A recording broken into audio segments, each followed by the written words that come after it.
Hello guys welcome back to देवना official जेमति कि आपण माने जानि चंदी आगो को रज अछि तो रज पई मु सब कोन कोन शॉपिंग करिछि आसन देखिबा। एटा गुटे बहुत सुंदर ड्रेसटा मो favourite colour yellow colour full body work हेछि, बॉर्डर भी बहुत ही सुंदर काम हेछि, दुपट्टाटा भी बहुत ही सुंदर हेछि।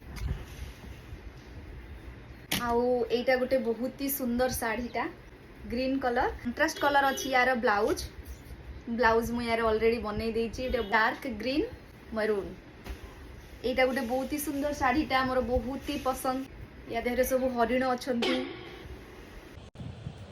एटा गुटे पीच कलर साड़ीटा पीच कलर रे ग्रीन कलर रो बॉर्डर आर प्रिंटटा मते बहुत सुंदर लागुची। आपण मानकु केमति लागुची निहाती भाबरे कमेंट करिवे। ए साड़ीटा मु मो ननंदंको पई आनी कलरटा भी बहुत ही सुंदर अछि, बहुत ही सुंदर हेछि।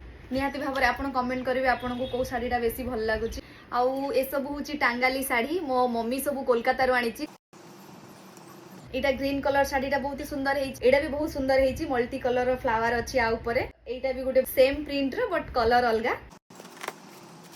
मते बहुत भल लागे टांगाली साड़ी। एटा मु मो सासु मान को पई आनी छि, सासु मान को पई दीटा साड़ी आछि। एटा गोटे ग्रीन कलर रो साड़ी, एटा गोटे संबलपुरी साड़ी। आपण मानकु को साड़ीटा भल लागिला निहाती भाबरे कमेंट करिवे। एई साड़ी भितर आपनको कोटा बेसी भल लागुची सेटा भी कमेंट करिवे। मु आपनको कहि भी परिबी मु सेटा कोठु आनी।